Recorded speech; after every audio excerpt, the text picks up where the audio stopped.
નમસ્કાર વિદ્યાર્થી મિત્રો, ગુડ મોર્નિંગ. BSM1 ગૌણ ગુજરાતી પેપર 2 જેનો આપણે અભ્યાસ કરવાના છીએ. પેપરનું નામ છે સુંદરમની પ્રતિનિધિ વાર્તાઓ.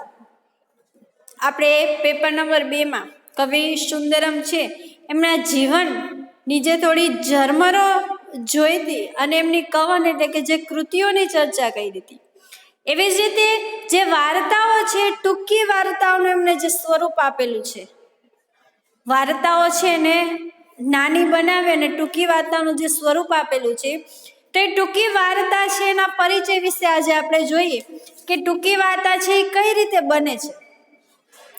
આપણે સૌથી પહેલા એના વિષય પ્રવેશ તરફ જઈએ તો ગુજરાતી ભાષા સાહિત્યમાં આપણે જે અંગ્રેજી સ્વરૂપો છે, ભાષા સાહિત્યના અભ્યાસ અને એના પરિચયથી જે અસ્તિત્વ પામેલા છીએ, પ્રાચીનની જે સંસ્કૃતિ છે, એના જે સાહિત્યો છે એને આપણે વળગી રહીએ છીએ, તો આપણે આપણી ગુજરાતી જે ભાષા છે, આપણું જે સાહિત્ય છે એની કૃતિઓ એટલે કે વાર્તા હોય, નવલિકા હોય, નવલકથા હોય કે કોઈ પણ ના જીવન વિશેની જે જીવન ચરિત્રની જે માહિતી છે એ આપણે શું કામ અસ્તિત્વમાં ન લાવી શકીએ.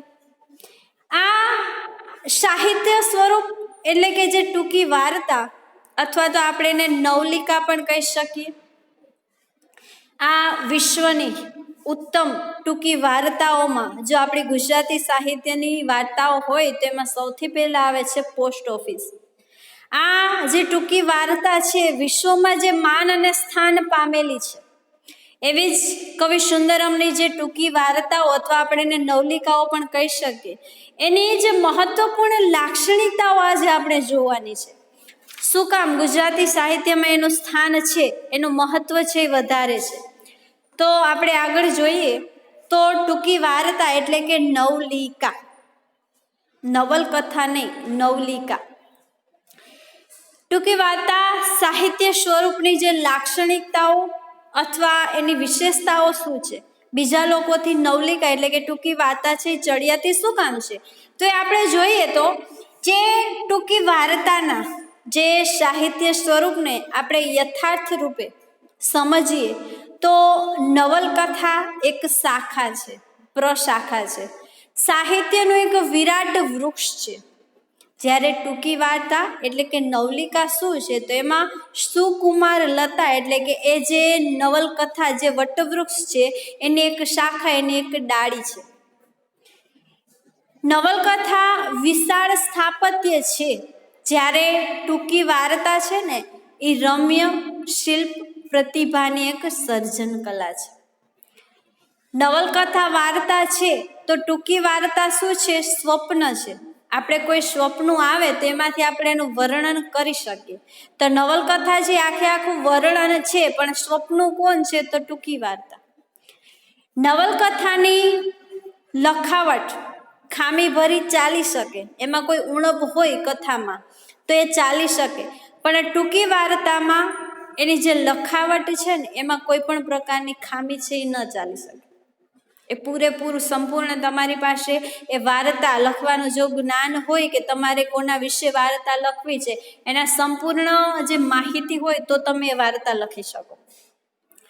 નવલકથા રાજમહેલ છે ને તો ટૂંકી વાર્તા છે ને એનો કોઈ પણ અખંડ ખંડ છે. અખંડ એટલા માટે કીધો છે, ચોક્કસ નક્કી કરેલો એક વર્ગ છે.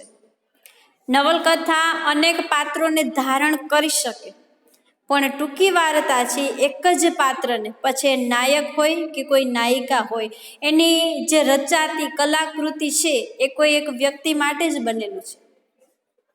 નવલકથાના સમગ્ર જીવનના નિરૂપણની જે સંભાવના રહેલી છે, એનું નિરૂપણ જીવન વિશેની તમે જે સંભાવનાઓ, ધારણાઓ છે એના લીધે તમે કથા લખી શકો, પણ ટૂંકી વાર્તામાં જે આખા જીવતરની મહત્વપૂર્ણ 2-5 પળો, 2-5 જે એવા ખાસ કાર્યો કે ખાસ પ્રસંગો છે ને એનું નિરૂપણ તમે ચોક્કસપણે કરી શકો.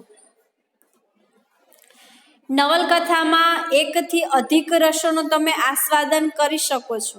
કથામાં તમે હાસ્યનો રસ ઉમેરી શકો, રુદનનો હર્ષ ઉમેરી શકો, હર્ષ ઉલ્લાસનો જે રસ છે એ ઉમેરી શકો. પણ ટૂંકી વાર્તા છે ને એમાં પહેલેથી વાર્તા જ્યારે શરૂ કરો છો ત્યારથી લઈ અને વાર્તા જ્યારે પૂરી કરો છો ત્યાં સુધીમાં એક જ રસનું તમારે આસ્વાદન, મુખ્યત્વે એક જ રસને વળગી લેવાનું છે. દુઃખદ પ્રસંગ કયો છો તો એમાં દુઃખના જ વર્ણન છે. સુખદ પ્રસંગ, હર્ષવાળો જો પ્રસંગ હોય, હર્ષ ખુશાલીનો, તો તમારે એ વાર્તા પૂરી થાય ત્યાં સુધી એ જ રસને દર્શકો સમક્ષ રજૂ કરવાનો છે. નવલકથામાં પ્રસંગો બનાવવાની જે હારમાળા હોય ને એ ઘટના ઘટતા ઘટતા એ વાર્તાનું સ્વરૂપ ધારણ કરે છે. એક પછી એક, 2, 3 બનાવો છે એનું ઉલ્લેખન તમારે નથી કરવાનું, કોઈ એક જ પ્રસંગને તમારે વળગી રહેવાનું છે. નવલકથામાં જીવન અને જગતમાંનું ઘણું બધું સ્થાન પામી શકે છે. જગતમાં બનતી ઘટનાઓ છે કે જીવનમાં ચાલતી જે ક્રિયાઓ છે એનું વર્ણન તમે નવલકથામાં કરી શકો, પણ એની સામે ટૂંકી વાર્તાની લાક્ષણિકતા શું? એક જ શબ્દ પણ વધારાનો છે એ પ્રયોજાતો નથી. એક વખત પ્રયોજાયેલો શબ્દ છે, એક વખત પ્રયોજાયેલું વર્ણન છે ને એને ફરી પાછો લેવામાં નથી આવતું. ટૂંકી વાર્તાની ભીત પર લટકતી જે બંદૂક બતાવી તો અંત સુધી એ ફૂટવી જ જોઈએ. ટૂંકી વાર્તામાં તમે જે દિવાલેનું, તમે જે ગ્રામ્ય જીવન લીધું છે કે કોઈ વ્યક્તિના જીવન વિશેની જે માહિતી લખેલી છે એના જ ખાસ એને જ પ્રાધાન્ય બનાવી અને એના જ જીવનની મુખ્ય અને ચોક્કસ માહિતી તમારે દર્શાવવી પડે. ટૂંકી વાર્તા એની જે ચરમસીમાએ અંત અને સમાપન પામે છે છેટ સુધી એ જ રહે છે. નવલકથાની ગતિવિધિ વિચિત્ર છે, પણ ટૂંકી વાર્તાની ગતિવિધિ કેવી છે? નદી પસાર કરતા વાઘ જેવી છે, સીધી અને ટૂંકી છે, સરળ રસ્તે અને સીધી પૂરી થઈ જતી હોય, ટૂંકાણમાં જેનો અંત આવી જતો હોય એવી ટૂંકી વાર્તાઓ. ટૂંકી વાર્તામાં નવલકથાની તુલનામાં બધું ટૂંકું એટલે કે સંક્ષિપ્ત છે, છતાં એની અસર છે, એનો પ્રભાવ છે કેવડો મોટો લાંબો છે કે જે પણ શ્રોતા વર્ગ છે એના મન મસ્તિષ્કમાં એ છેટ સુધી રહે છે. એની અસર છે એ કેવડી મોટી છે. ટૂંકી વાર્તામાં રસધન, ભાવધન, અર્થધન અથવા પ્રભાવધન જે હોય છે. ટૂંકી વાર્તામાં શબ્દ મર્યાદા નથી, રસમયતા પોતે જ ટૂંકાપણું જે સિદ્ધ કરે છે. અને ટૂંકી વાર્તાનું સ્વરૂપ એટલા માટે ટૂંકું છે. વાર્તા ટૂંકી કે લાંબી હોઈ શકે, પણ કહેવાનો જે મુખ્ય હેતુ છે એ ટૂંકાણ ભરેલો છે. નવલિકા એટલે કે ટૂંકી વાર્તામાં સમગ્ર જીવનનું કોઈ એક દર્શન છે ને સંક્ષિપ્ત નાનું એવું રૂપ કરી અને વ્યક્ત કરવામાં આવે છે. ટૂંકી વાર્તા એ નવલકથાનું ટૂંકું રૂપ નથી, પણ સ્વતંત્ર સાહિત્ય સ્વરૂપ છે. ટૂંકી વાર્તાનું ભવિષ્ય કેવું છે? સુદીર્ઘ અને આશાસ્પદ છે. એનું ભવિષ્ય છે, ભવિષ્યમાં હજી લોકો દ્વારા જે આશાસ્પદ એટલા માટે કીધું છે કે નાની એવી વાર્તા હોય તો બધા લોકોને વાંચવી ગમે, થોડી વારમાં જ પૂરી થઈ જાય. પણ જો કોઈ નવલકથા હોય એને એનું જે પ્રમાણ છે, સ્વરૂપ જે વર્ણન છે એ લાંબુ હોય છે, એટલા માટે કદાચ નવલકથા આપણે પૂરી ન કરી શકીએ. પણ આવી નાની વાર્તાઓ એટલે ટૂંકી વાર્તાઓ એટલે કે નવલિકાઓ છે એને આપણે થોડી વારમાં વાંચી શકીએ છીએ. તો પ્રેક્ષકોમાં ટૂંકી વાર્તા છે એ પ્રિય પ્રકાર છે. નવલકથા અને નવલિકા એટલે કે ટૂંકી વાર્તાની તુલના ન થઈ શકે. બંને પોતપોતાની રીતે છે એ ખરા જ છે. બંને સ્વરૂપો આસ્વાદકક્ષમ જ છે, તુલના ન કરી શકીએ આપણે. આ એની સરસ મજાની નવલકથા જો એક વૃક્ષ છે તો નવલિકા શું છે? એની શાખા એટલે કે એની ડાળી છે. તો એની લાક્ષણિકતા છે. આપણે જે ટૂંકી વાર્તા છે એનો ઉદ્ગમ, ટૂંકી વાર્તા સ્વરૂપ આપણા ગુજરાતી સાહિત્યમાં ક્યાંથી આવ્યું એનો ઉદ્ગમ આપણે જોઈએ તો ઈસવીસન 1918નું જે વર્ષ હતું એટલે કે 20મી સદી, એમાં એક મહિને બહાર પડતું માસિક, એમાં ગોવાલણી શીર્ષકથી એક વાર્તા છે, ટૂંકી વાર્તા, નાની એવી વાર્તા છે પ્રકાશિત કરવામાં આવી. અને એ જે વાર્તા છે 1918ની એટલે કે 20મી સદીની ગોવાલણી જે વાર્તા છે એ આપણી પ્રથમ નવલિકા એટલે કે ટૂંકી વાર્તા તરીકે સર્વ માન્ય થયેલી.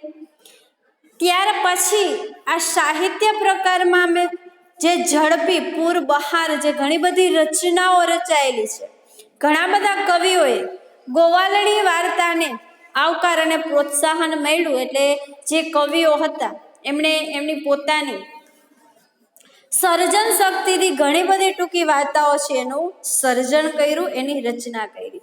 હવે આપણે જે પ્રથમ ટૂંકી વાર્તા એટલે પ્રથમ જે નવલિકા છે ગોવાલડી, એના પછી રચાયેલી બીજી કઈ ટૂંકી વાર્તાઓ છે એના વિશે જોઈએ તો ગોવાલડી પછી ઈસવીસન 1918માં મલ્યાનિલ દ્વારા જે પ્રકાશિત થઈ, ત્યાર પછી 2 વર્ષ પછીનું જે અંતર હતું 1920 એ વર્ષમાં હું સરલાને મિત્ર મંડળ એ શીર્ષકથી ધનસુખલાલ મહેતા આ નવલિકા સંગ્રહ છે પ્રસિદ્ધ કર્યો.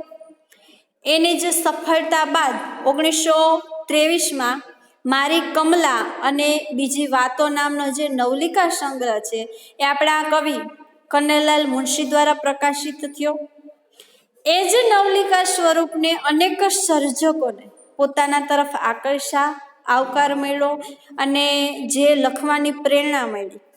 કનૈયાલાલ મુનશીએ લીલાવતી, બટુકભાઈ ઉમરવાડિયા, ઇન્દુલાલ યાજ્ઞિક આવા અનેક સાહિત્યકારોએ આ સ્વરૂપ ઉપર પોતાની જે કલમ છે ને કલમ ચલાવી અને ટૂંકી વાર્તાઓ એનું સર્જન થયું અને એટલો બધો વિકાસ આકસ્મિક અને સર્વથા ગણનાપાત્ર બન્યો. હજી પણ સર્જકો છે એ નવલકથા છે એની સામે ટૂંકી વાર્તાઓ છે એ એટલી જ સર્જન કરે છે અને જે સાહિત્ય છે આપણું એમાં એટલી જ એ નવલિકાઓ છે ને પ્રકાશિત કરે છે. આપણી જે ટૂંકી વાર્તાઓ છે ટૂંકી વાર્તાઓમાં પાંચમું જોઈએ તો ગુજરાતી ટૂંકી વાર્તાઓના સર્વોત્તમ સર્જક કોણ? પેલી કૃતિ ગોવાલડી મલ્યાનિલ નામના જે કવિ આપણને આપી છે, પણ સૌથી વધારે ટૂંકી વાર્તાઓ આપનાર સર્જક તો કે ધૂમકેતુ. આપણા કવિ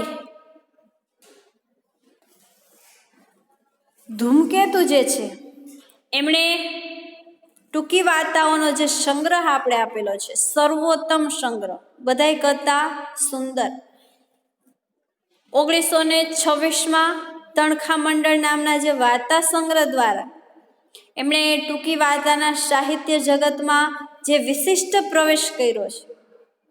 એ પછી તણખામાંથી વિદ્યુત બની હોય, નાનું એવું તણખું છે અને એમાંથી જો ઉજાસ વીજળી વધારે પ્રકાશ પાથરે છે એ વિકાસ પામી. એમ ધૂમકેતુની જે તણખા મંડળ દ્વારા વાર્તાનું જે નભો મંડળ આકાશમાં ઝળહળતું જે વર્ણન થયેલું છે નભો મંડળ એ ઝળહળી રહ્યું. જોતજોતામાં તો વાર્તાકાર ધૂમકેતુ છે એ ગુજરાતી ટૂંકી વાર્તાના પિતાનું માનવંતું બિરુદ પામ્યું. તમને ક્યારેક પ્રશ્ન પૂછવામાં આવે કે ટૂંકી વાર્તા અથવા નવલિકા, ગુજરાતી સાહિત્યમાં નવલિકાના પિતા તરીકેનું માનવંતું બિરુદ કોને મળ્યું? અથવા ગુજરાતી સાહિત્યની ટૂંકી વાર્તાના પિતા તરીકેનું બિરુદ? તો કવિ ધૂમકેતુ. આ કવિ ધૂમકેતુએ પોતાના જીવનકાળ દરમિયાન લગભગ 550 જેટલી ટૂંકી વાર્તાઓ એનું સમૃદ્ધ સર્જન કર્યું છે. 1, 2, 3, 100, 200 નહીં, 550, 475 જેટલી વાર્તાઓનું સર્જન કરેલું છે. આનાથી ધૂમકેતુ છે ને એ સર્વાધિક લોકપ્રિય બની ગયા છે. બધી જગ્યાએ એમની જે ટૂંકી વાર્તાઓ જે નવલિકાઓ છે એની ચર્ચા કરવામાં આવી. ધૂમકેતુની કલમથી ટૂંકી વાર્તાનું જે સાહિત્ય સ્વરૂપ એના સર્વોચ્ચ શિખરને પામ્યું છે. સૌથી પહેલી જે નવલિકા મલ્યાનિલે આપી પણ ટૂંકી વાર્તાના પિતા તરીકે ધૂમકેતુ, એમણે જે માન મળેલું છે, એમણે જે ટૂંકી વાર્તાઓનો જે સંગ્રહ આપ્યો છે અને સંગ્રહ છે એ આપણા પ્રેક્ષક વર્ગે, શ્રોતા વર્ગે ખૂબ જ આવકાર્યો છે. હવે એવી જ રીતે આપણા ટૂંકી વાર્તાના રચનાર કવિ જોઈએ આપણે તો રામનારાયણ વિશ્વનાથ પાઠક, એનું દ્રિરેફ ઉપનામ છે. હવે આ દ્રિરેફ ઉપનામ શું કામ પડ્યું એમ? રામનારાયણ વિશ્વનાથ પાઠક એટલે કે દ્રિરેફ ઉપનામથી એમણે ટૂંકી વાર્તાઓ લખી છે. 1928માં ધૂમકેતુના ટૂંકી વાર્તાઓ તણખા મંડળના 2 વર્ષ પછી 1928માં કવિ રામનારાયણ વિશ્વનાથ પાઠકે પણ દ્રિરેફ ઉપનામથી વાર્તાકારે એમનો પ્રથમ વાર્તા સંગ્રહ પ્રકાશિત કર્યો. ધૂમકેતુ અને દ્રિરેફ બંને વાર્તાકારો છે. ધૂમકેતુ બહુધા ભાવ પ્રધાન, ભાવના પ્રધાન, ઉર્મિ પ્રધાન વાર્તાકાર છે. એવી જ રીતે દ્રિરેફ કેવા છે તો બુદ્ધિ પ્રધાન, તર્ક પ્રધાન, વિવેક પ્રધાન વાર્તાકાર છે. બંને સફળ વાર્તાકારો છે. એમની સર્જક જે પ્રતિભા છે એ પરસ્પરથી કેટલી નિરાળી છે. બંને વાર્તાકારો છે, બંને પોતાની કલમ દ્વારા એમની જે સર્જન છે એ કરે છે. દ્રિરેફ દ્વારા જે ગુજરાતી નવલિકા પરિપૂર્ણતાને પ્રાપ્ત થઈ છે ને, સત્ય હકીકતવાદ છે. એમાં એમની ટૂંકી વાર્તાઓના થોડાક ઉદાહરણ જોઈએ તો ખેમી, મુકુંદરાય અને જક્ષણી. આ જે વાર્તાઓ છે દ્રિરેફની ઉત્તમ વાર્તાઓ છે. આ વાર્તાઓમાં એમણે કલાપૂર્ણ લોકપ્રિય જે નવલિકાઓ રચી છે. ધૂમકેતુ અને દ્રિરેફનું ગુજરાતી ટૂંકી વાર્તા સ્વરૂપને જે અણમોલ પ્રદાન છે. એમના સમયમાં જે નવલિકા સ્વરૂપનો સૂર્ય 16 કળાએ તપતો હતો ને, એ હજી પણ આપણી જે ગુજરાતી નવલિકાનો સુવર્ણ કાળ તરીકે ઓળખાય છે. બંને વાર્તાકારોએ એમની કલમ દ્વારા એમની સર્જક શક્તિ પ્રમાણે જે નવલિકાઓનું સર્જન કર્યું છે, એ હજી પણ સર્જન છે એમનું એટલું જ સુંદર અને અદ્ભુત. એમની જે કલાકૃતિઓ છે એ દરેક વર્ગમાં વાંચાય છે. એવી જ રીતે આપણે જોઈએ તો નવલિકાના રચનાર આ કવિ પણ છે ઝવેરચંદ કાળીદાસ મેઘાણી. રાષ્ટ્રીય શાયર તરીકે જેમણે બહુમાનિત કરવામાં આવેલા છે એવા આપણા કવિ શ્રી ઝવેરચંદ મેઘાણી. એ પણ ધૂમકેતુ અને દ્રિરેફ આ બંનેના સમકાલીન વાર્તાકાર અને સાહિત્યકાર છે. સમકાલીન, ધૂમકેતુ હોય, દ્રિરેફ હોય કે ઝવેરચંદ મેઘાણી, આ ત્રણેય કવિઓ એક જ વર્ષમાં થઈ ગયા, એક જ સમયમાં થઈ ગયા, એક સાલમાં થઈ ગયા. અહીંયા એટલા માટે એમને સમકાલીન કીધા છે. વિદ્યાર્થી મિત્રો, તમે જે કક્ષામાં અભ્યાસ કરો છો, જે સ્ટાન્ડર્ડમાં છો, ત્યાં તમારી હારે જેટલા પણ વ્યક્તિઓ અભ્યાસ કરે છે, વિદ્યાર્થી કે વિદ્યાર્થિનીઓ, બેનપણીઓ કે ભાઈબંધ, જે પણ તમારી સાથે અભ્યાસ કરે છે ને એ તમારા સમકાલીન કહેવાય. એક જ સમયમાં તમે છે એ કાર્ય કરો છો. તો અહીંયા આ 3 કવિઓ છે એક જ સમયમાં થઈ ગયા, સમકાલીન છે. એમની નવલિકાઓમાં ભાષાનું તળપદું જોમ છે, જુસ્સો છે. કવિ મેઘાણી પહાડી બાળક જે છે, પહાડમાં રહી, ડુંગરા વિસ્તારોમાં રહી અને એમનું જે જીવન પસાર કરેલું છે, એ જ પહાડી વિસ્તારમાંથી રહી એમને જે સાહિત્યનું જ્ઞાન મળેલું છે, એ જ ભાષામાં એમણે તળપદી જે ભાષામાં નવલિકાઓ રચેલી છે, તળપદી ભાષાના શબ્દો મુકાયેલા છે. એમાં રહેલા ભાવની જે ઉત્કટ બળકતતા છે, લયનો જે અસલ મિજાજ છે એ પહાડી છે. સાથે સાથે જ કાઠિયાવાડની જે ભાષાની મીઠપ એમનામાં ભારોભાર એમણે ભરેલી છે એવો અનુભવે છે. મેઘાણીની સૌથી મોટી વિશેષતા અને નવીનતા કહીએ ને તો સૌ પ્રથમવાર તેઓ ગુજરાતી નવલિકામાં રશિયાની ક્રાંતિનો પ્રભાવ છે ને પ્રગટ કરે છે. ભારત વર્ષની રાષ્ટ્રીય સમાજ રચનાને જે પ્રેરણા આપે એવું અખૂટ સત્વ જો કોઈ હોય તો ગુજરાતે પ્રથમ વખત મેઘાણીની જે નવલિકાઓ દ્વારા જોયું અને અનુભવ્યું.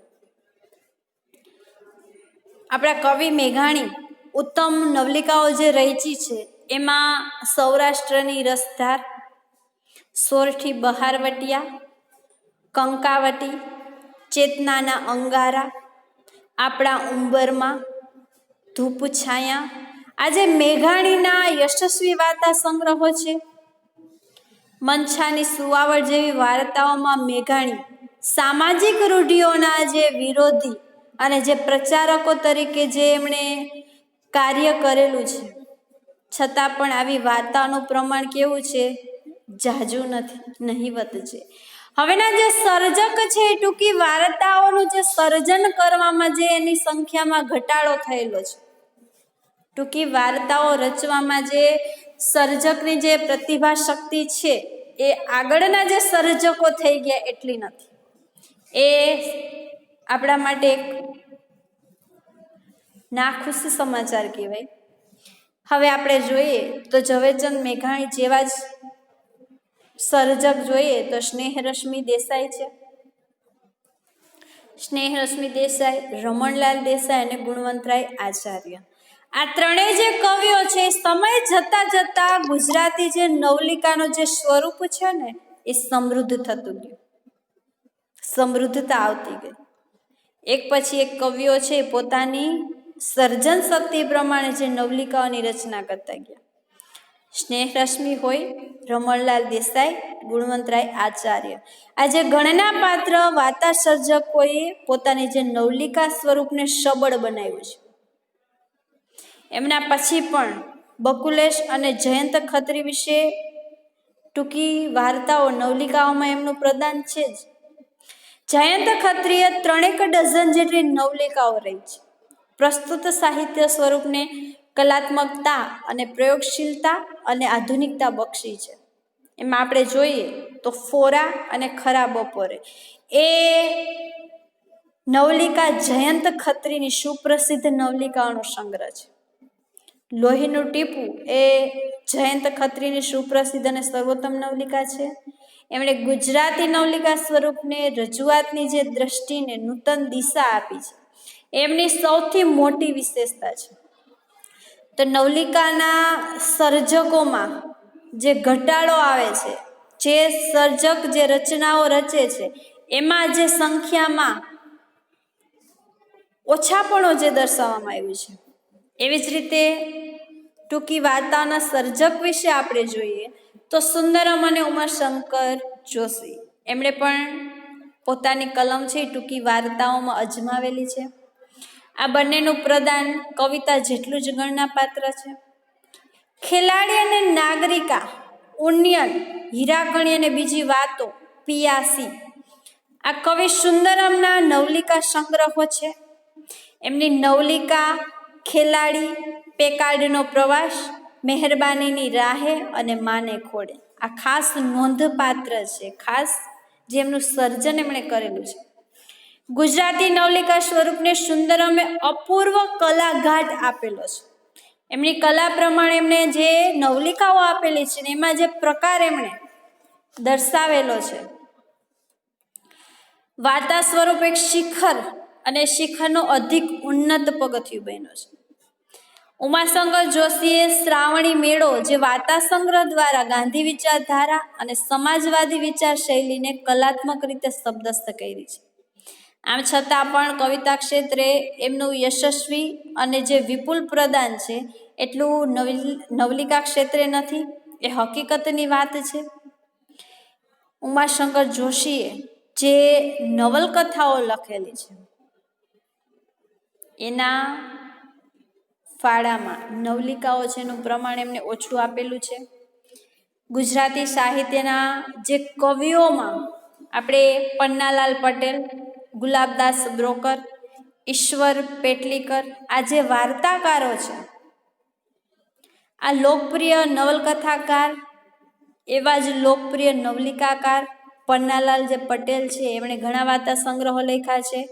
એમાં અણવર, વટનો કટકો, માળો, મોરલીના મૂંગાસુર, ચિત્રેલી દિવાલો, દિવાલાસો, ત્યાગી અનુરાગી, ધરતી અને આભના છેટા, તિલોતમા, વાત્રકને કાંઠે, સુખ દુઃખના સાથી, આજે કવિ પન્નાલાલની પ્રસિદ્ધ લોકપ્રિય જે વાર્તાઓનો સંગ્રહ છે.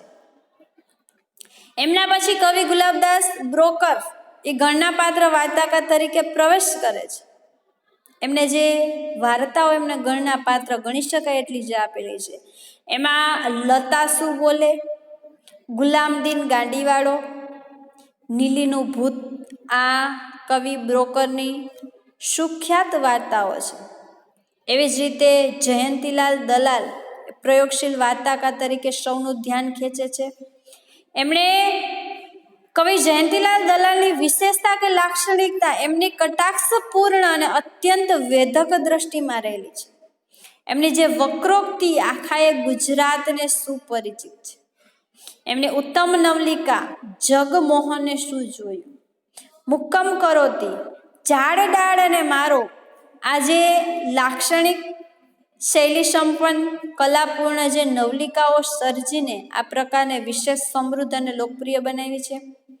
ઈશ્વર પેટલીકરની વાત કરીએ તો લોહીની સગાઈ એ શીર્ષકથી એમની જે નવલિકા સંગ્રહ આપ્યો છે ને, એ વાર્તા સાહિત્યની વાર્તા લોહીની સગાઈ એ એમનો સર્વોત્તમ વાર્તા છે.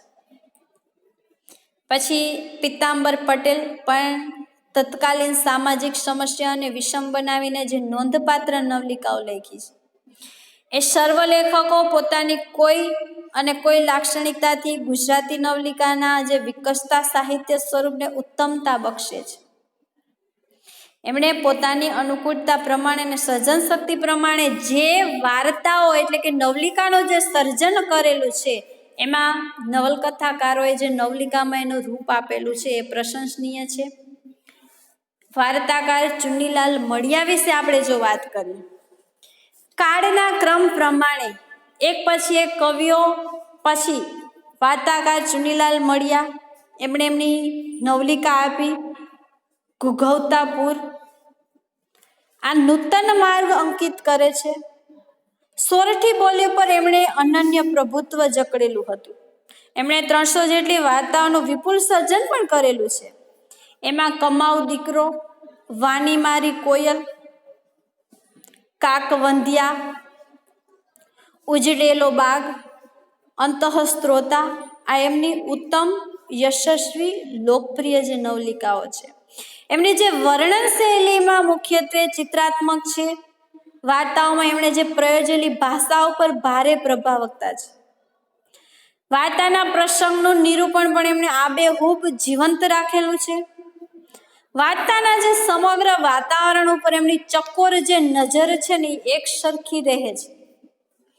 સમગ્ર વાર્તા એક વિશેષ વાતાવરણમાં વિકાસ પામી અનુભવાય છે. એમની સૌથી મોટી વિશેષતા છે એ સિદ્ધ કરેલી છે. અહીંયા વાર્તાકારો જે છે મુખ્ય એમણે જે ટૂંકી નવલિકાઓ આપી, એવી જ રીતે છૂટા છવાયેલા જે વાર્તાકારો છે એટલે કે અન્ય વાર્તાકારો એક બે જે વાર્તાઓ નવલિકાઓની જેમણે રચના કરેલી છે એ વાર્તાકાર વિશે આપણે જોઈએ તો દુર્ગેશ શુક્લ, કરસનદાસ માણેક, પુષ્કર ચંદરવાકરે સોપાન નામની નવલિકા આપી. લાભુબહેન મહેતા, એવી જ રીતે ભોગીલાલ ગાંધી એમને સ્વપ્નસ્થ નવલિકા આપી. ઉમેદભાઈ મણિયાર, મુરલી ઠાકુર, અશોક હર્ષ, નીરુ દેસાઈ, ચંદુલાલ પટેલ, વિનોદિની નીલકંઠ આ જે વાર્તા સર્જકો ખાસ ઉલ્લેખનીય છે. એમને પોતાની નવલિકાઓ આપેલી છે. નરેન્દ્ર દવેએ પ્રયોગશીલ વાર્તાકાર તરીકે ઠીક કૌતુક બતાવ્યું છે. એમણે પણ એમની સર્જન શક્તિ પ્રમાણે જે વાર્તા આપેલી છે. એ સિવાય પણ શિવકુમાર જોશી, ચંદ્રકાંત બક્ષી, રઘુવીર ચૌધરી, ધીરુબહેન પટેલ, કુંદનિકા કાપડિયા, સરોજ પાઠક, રમણલાલ પાઠક, ચંદુલાલ સેલારકા, ભગવતી કુમાર શર્મા આજે પ્રસિદ્ધ નવલિકાકારો એમનું જે સર્જનનો જે ફાળો આપેલો છે નોંધપાત્ર છે. આ જે ટૂંકી વાર્તાઓ છે એ ટૂંકી વાર્તાઓ ક્ષેત્રે અદ્યતન પ્રયોગશીલતા વધારેમાં વધારે જો નૂતન મંડાણ થયેલા હોય એવી વાર્તાઓ આપણે જોઈએ તો 1955 પછી ટૂંકી વાર્તાના ક્ષેત્રે જે અદ્યતન પ્રયોગશીલતાના જે નૂતન મંડાણ થયેલા છે, આધુનિકતા આવી છે. 1957 ગૃહ પ્રવેશ નામે સુરેશ જોશીએ જે વાર્તા સંગ્રહ પ્રસિદ્ધ કર્યો, એમાં એમણે ઘટનાનો જ સુમેળગો લોપ ઉડાવી દીધો છે. એક પુરાણી વાર્તા વરપ્રાપ્તિ, રાક્ષસ અને ઝેર, આ જે વાર્તાઓ છે એમની અદ્યતન પ્રયોગ પ્રધાન અથવા તો આપણે એને ઘટના લોપવાળી વાર્તાઓ કહી શકીએ. સુરેશ જોશી પછી એવા જ વિષયોને લઈને આવે છે તો જ્યોતિષ જાની, ઈવા દેવ, મધુરાઈ, કિશોર જાદવ, વિભૂત શાહ, સુધીર દલાલ અને વાર્તા સર્જકોની કેટલીક વાર્તાઓ અતિશય અને અદ્યતનતાને નામે શુષ્ક પુરવાર થઈ હોય. પ્રયોગ ખાતર કેવળ પ્રયોગથી કલાની જે નિર્મિત સી રીતે થઈ શકે એવા સર્જકો છે, એમણે પોતાની વાર્તાઓનું સર્જન કરેલું છે. ગુજરાતી સાહિત્યના ઘણા નામચીન જે સાહિત્યકારો છે એમણે ટૂંકી વાર્તાઓમાં પોતાનું પ્રદાન આપેલું છે. પણ જેમ નવલિકાને આવકાર મળેલો છે, જેટલું સર્જન થયેલું છે એના પ્રમાણમાં ટૂંકી વાર્તાઓનું જે સર્જન છે એ બહુ ઓછું જોવા મળે છે.